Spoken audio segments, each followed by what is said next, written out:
উত্তর 24 পরগনার শিউলি গ্রাম পঞ্চায়েতের বড় কাঠালিয়া এলাকায় রাতের অন্ধকারে কিছু দুষ্কৃতী নোয়াপাড়া তৃণমূলের প্রার্থী তৃণাঙ্কুর ভট্টাচার্যের নির্বাচনের ব্যানার ছেঁড়ার অভিযোগ উঠল।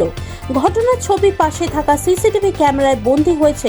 ইতিমধ্যে মোহনপুর থানায় অভিযোগ জানানো হয়। মোহনপুর থানার সিসিটিভি ফুটেজে খতিয়ে দেখছে। এ বিষয়ে তৃণমূল নেতা জানান, আমি এটা 7টার সময় আমাদের এক কর্মী সুজিত দাস আমাকে খবর দেয়, যেরকম মামা আমাদের এখানে ব্যানার কে বা কারা রাত্রে ছিঁড়ে দিয়েছে। সেই মতন আমরা এসে দেখি যে হ্যাঁ, ঘটনাটা সত্যি। এবং আমরা ওখানে যেখানে ছিঁড়েছে সেখানে আমরা একটা জায়গায় পেয়েছি সিসি ক্যামেরা। আমরা সিসি ক্যামেরায় দেখছি যে হ্যাঁ, 4-5 জন ছেলে আসছে, এসে ছিঁড়ে বেরিয়ে যাচ্ছে। এই পর্যন্তই দেখেছি। দেখার পর আমাদের যেটা করণীয়, আমরা প্রার্থীকে জানিয়েছি, আমরা প্রশাসনে আমি কমপ্লেন করেও এসেছি।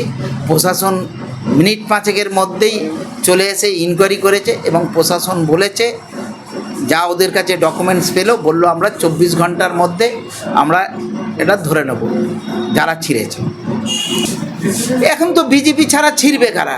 বিজেপি ছাড়া তো আর অন্য কেউ নেই। বিজেপি বহিরাগত দিয়ে ছিঁড়িয়ে দিচ্ছে, দিয়ে এলাকায় অশান্তি পাকানোর চেষ্টা করছে। অন্য কিছু ভয় খাচ্ছে, বিজেপি ভয় পেয়ে গেছে। তৃণাঙ্কুর ছাত্র পরিষদের রাজ্যের সভাপতি দাঁড়িয়ে গেছে, তো অপোনেন্ট পার্টিরা সবাই ভয় খেয়ে গেছে। চাঁদুভূষণ সিংহ।